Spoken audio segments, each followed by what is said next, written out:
প্রিয় বন্ধুরা, আজ আমরা এই ভিডিওতে জানতে চলেছি এমন একটি গল্প যেটি শোনার পরে আপনারাও অবাক হয়ে যাবেন। যখন একজন ভাই তার বোনের বিবাহ একটি বাদরের সঙ্গে করিয়ে দিল, তারপরে কি ঘটল তা বিস্তারিত জানার জন্য আজকের এই ভিডিওটি সম্পূর্ণ দেখুন। আর ইসলামিক কাহিনী ইউটিউব চ্যানেলটি সাবস্ক্রাইব করে অল নোটিফিকেশনস ক্লিক করুন। তো চলুন শুরু করা যাক আজকের কাহিনী।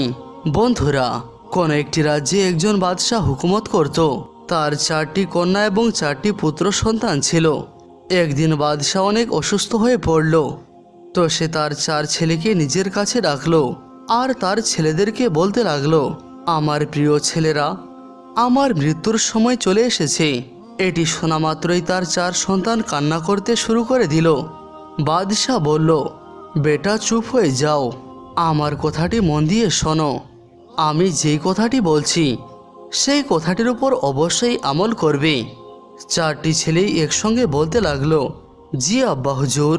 বাদশাহ বলতে লাগলো, দেখো বেটা, যে ব্যক্তি এই পৃথিবীতে এসেছে তাকে এক না একদিন অবশ্যই এই পৃথিবী ছেড়ে চলে যেতে হবে। যখন আমি মারা যাব তো তোমরা আমাকে কবরে দাফন করে দিয়ে আসবে, কিন্তু 3 দিন ধরে আমার কবরটি দেখাশোনা করবে।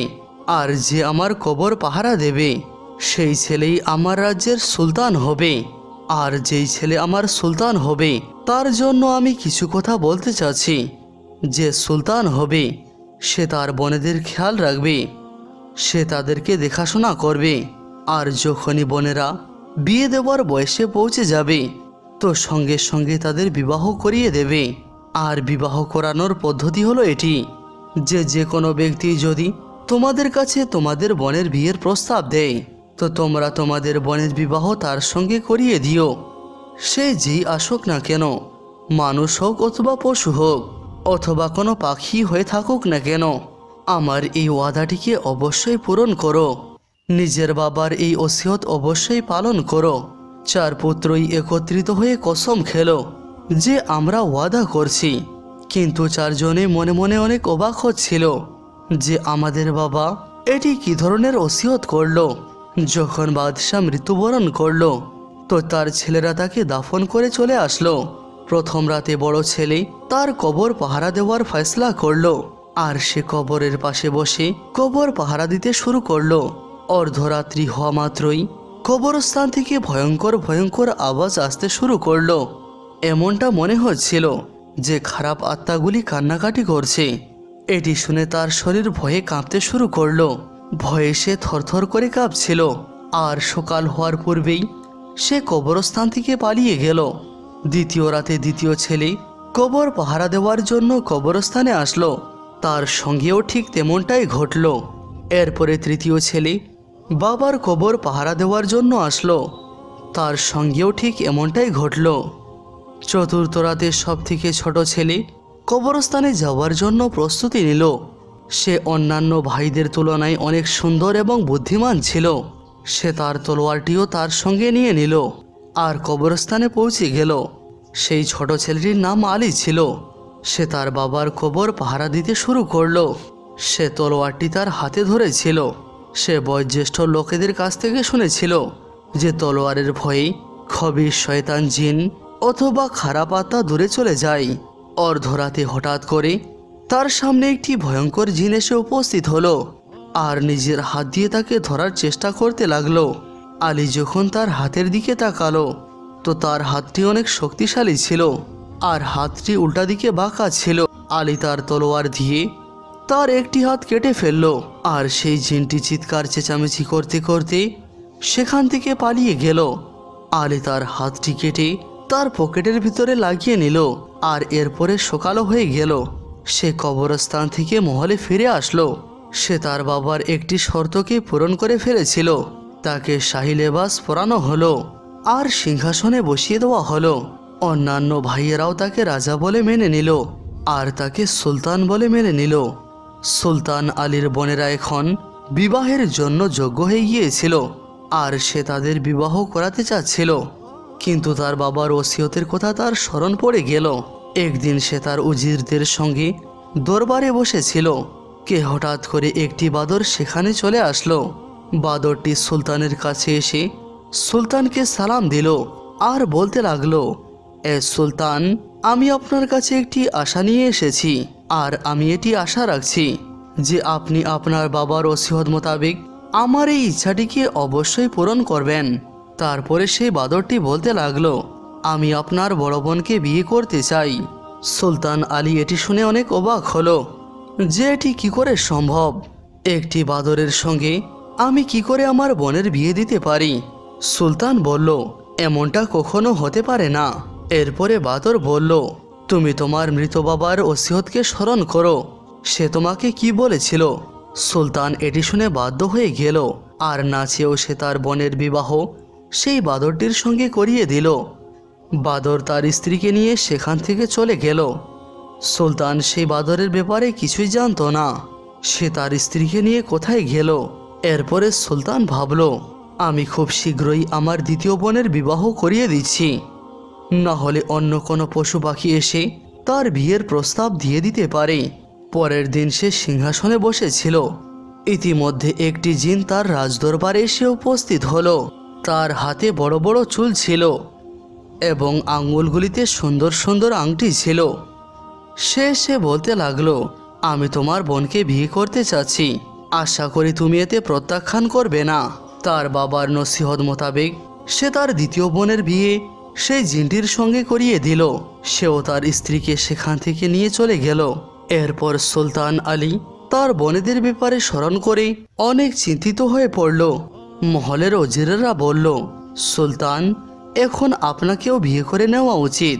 সুলতান বলল, বিয়ে তো করে নেব, কিন্তু এমন মেয়ে আমি কোথায় পাবো যে কিনা সুন্দরীর সঙ্গে সঙ্গে বিশ্বস্ত হবে। উজির বলল, আমরা আপনার জন্য এমন মেয়ে অবশ্যই খুঁজে বার করব।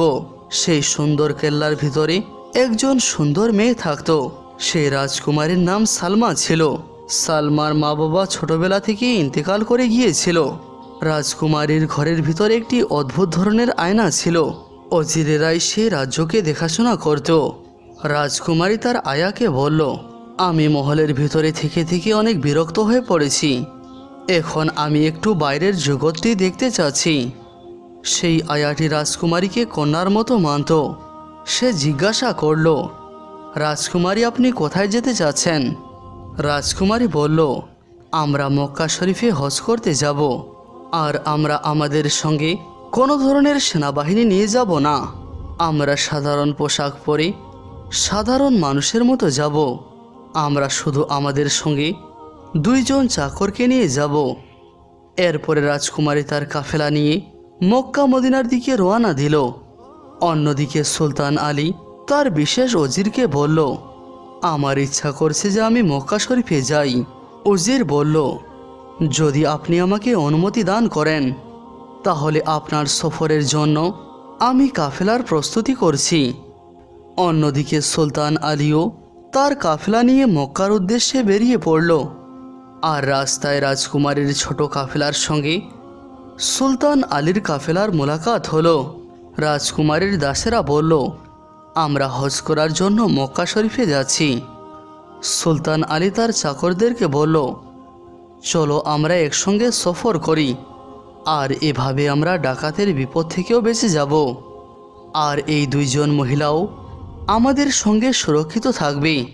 চাকরেরা এসে রাজকুমারী সালমাকে বলল যে তারা প্রায় মক্কার সফর করে থাকে, আর তারা পথঘাটের সঙ্গে সুপরিচিত, আর তারা আমাদের সঙ্গে সফর করতে ইচ্ছুক। রাজকুমারী অনেক খুশি হয়ে তাদেরকে তাদের সঙ্গে যাবার অনুমতি দিয়ে দিল। সুলতান আলী নিজেকে একজন বণিক বলে পরিচয় দিল, আর রাজকুমারী হিজাব পরেছিল। অবশেষে দিন রাতের সফর করে তারা কাবা শরীফে পৌঁছে গেল। লোকেরা খানায় কাবার তওয়াফ করল।